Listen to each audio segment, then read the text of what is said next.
హర హర మహాదేవ.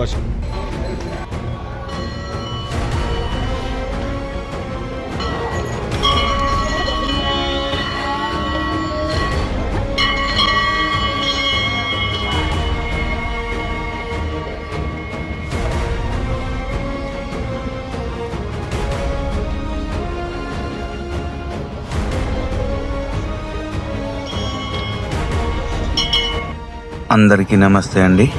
కార్తీక తొలి సోమవార శుభాకాంక్షలు. నేను ఈరోజైతే మా ఊరికి దగ్గరలో ఉన్న శివాలయాన్ని సందర్శించడం జరిగింది. ఆ మహాదేవుని దివ్య దర్శనం అద్భుతంగా జరిగింది. కార్తీక సోమవారం, మొదటి కార్తీక సోమవారం కాబట్టి స్వామివారిని దర్శించుకోవాలన్న ఉద్దేశంతో నేనైతే ఆ టెంపుల్కి వెళ్ళి స్వామివారి దర్శనాన్ని ముగించుకున్నాను ఫ్రెండ్స్.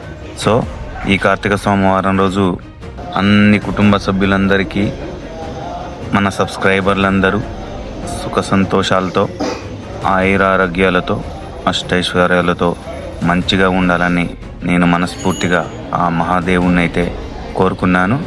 సో ఈ వీడియోలో స్వామివారిని చూపించటం, అదేవిధంగా అక్కడికి వచ్చిన భక్తుల్ని, మరి ఆ పరిసర ప్రాంతాల్ని, ఎంతో ఆహ్లాదకరమైన ఆ చుట్టుపక్కల పరిసర ప్రాంతాల్ని మొత్తం చూపించాలనే ప్రయత్నం చేశా. ఈ ప్రయత్నం మీకోసమే, మీ అందరికి చూపించాలనే ఉద్దేశంతో. ఇది అవుట్స్కట్స్ అండి, పొలాల మధ్యలో ఈ శివాలయం ఉంటుంది. అత్యంత పురాతనమైన శివాలయం. ఈ శివాలయము చాలా అద్భుతంగా ఉంటుంది.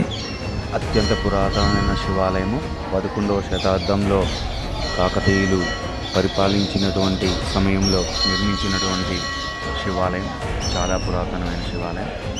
ఇక్కడ ఈ శివాలయంలో మనకి సరస్వతీదేవి అమ్మవారి ఆలయము, అదేవిధంగా ఆంజనేయ స్వామి వారి ఆలయము, అదేవిధంగా మనకి నాగుల చవితి రోజు అమ్మవారికి ఇక్కడ పుట్టలో పాల్గొసుకునే అవకాశం కూడా ఉంది.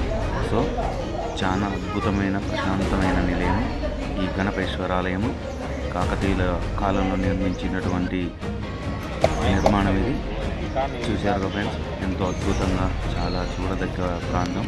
ఇక్కడ ఈరోజైతే భక్తుల రద్దీ చాలా విపరీతంగా ఉంది.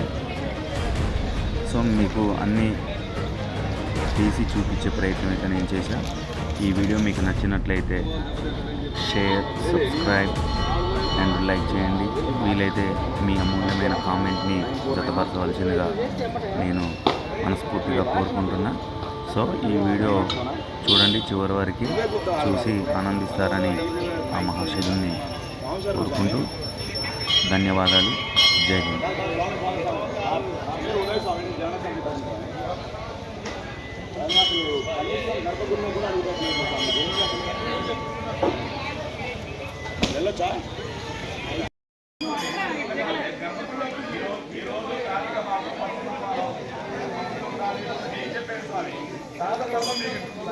అతి భారీ రావి చెట్టు ఉన్నది. ఆ రావి చెట్టు చుట్టూ మహిళా మనులు పూజ నిర్వహిస్తుంటారు. నేను, నా ఫ్రెండ్స్, అంటే మా సుమేష్ యాదవ్, మా బాబాయ్ చెట్ల రమేష్ యాదవ్ గారుతో సహా మనం ఇక్కడ గుడికి అయితే వెళ్ళటం జరిగింది. ఈ గుడి బయటి ప్రాంగణంలో మనకి శివుడికి అభిషేకం చేసుకునే వెసులుబాటు అయితే ఉంటుంది. అక్కడ భక్తులందరూ అభిషేకం చేస్తారండి.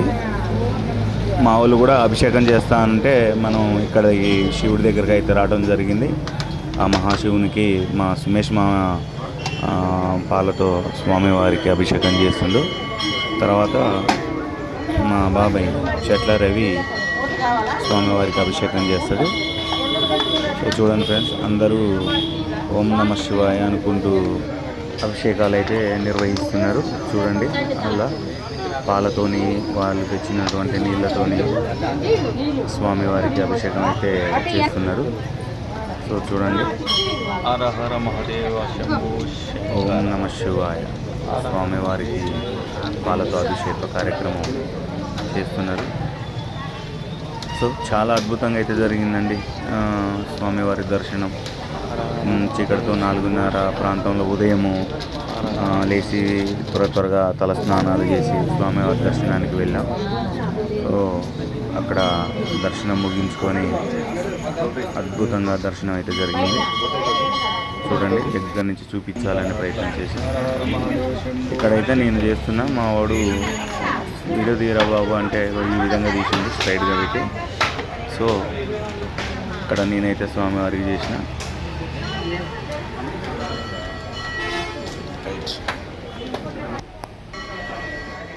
సరస్వతీదేవి అమ్మవారు ఇక్కడ మనకి దర్శనమిస్తారు. అమ్మవారు ఇదే ప్రాంగణంలో, శివాలయం ప్రాంగణంలో స్వామి అమ్మవారు దర్శనం ఉంటుంది. అదేవిధంగా స్వామివారి ముందు నందిని అయితే చూపించడం జరుగుతుంది. చూడండి నందీశ్వరుడు. తర్వాత ఇందులోనే నవగ్రహాల ఆలయం ఉంటుంది. నవగ్రహ ఆలయం కూడా మీకు చూపించే ప్రయత్నం చేస్తున్నా ఫ్రెండ్స్. చూడండి నవగ్రహాలని. ఆ తర్వాత నాగదేవత అంటే నాగుల పంచమికి పుట్ట ఉంటుంది కదండి. ఇక్కడ ఈ ప్రాంగణంలో కూడా నాగుల చవితి వేడుకలు ఘనంగా చేస్తారు. ఇదైతే టోటల్ టెంపుల్ వ్యూ. సో మనం ఇదైతే బయటికి పోయే దారి. మేమైతే అంత దర్శనం కనుక చేసుకొని కంప్లీట్ చేసుకొని బయటికి అయితే రావడం జరిగింది. బయటికి చూపించే కదండి ఇవన్నీ వెహికల్స్ పెట్టుకోవటానికి. సో ఫైనల్గా మేమైతే ప్రసాదాలు తీసుకున్నాం. ఆ ప్రసాదాలను కూడా మీకు చూపించడం జరుగుతుంది. సో ఇది ఫ్రెండ్స్, హర హర మహాదేవ శంభో శంకర. ఇది వీడియో. ఇదైతే వెహికల్ పార్కింగ్. చాలా అంటే చాలా వెహికల్స్ వచ్చినాయి. ఇదంతా అవతల గోశాల కూడా ఉంటుంది. హర హర మహాదేవ శంభో శంకర. అరుణాచల శివ.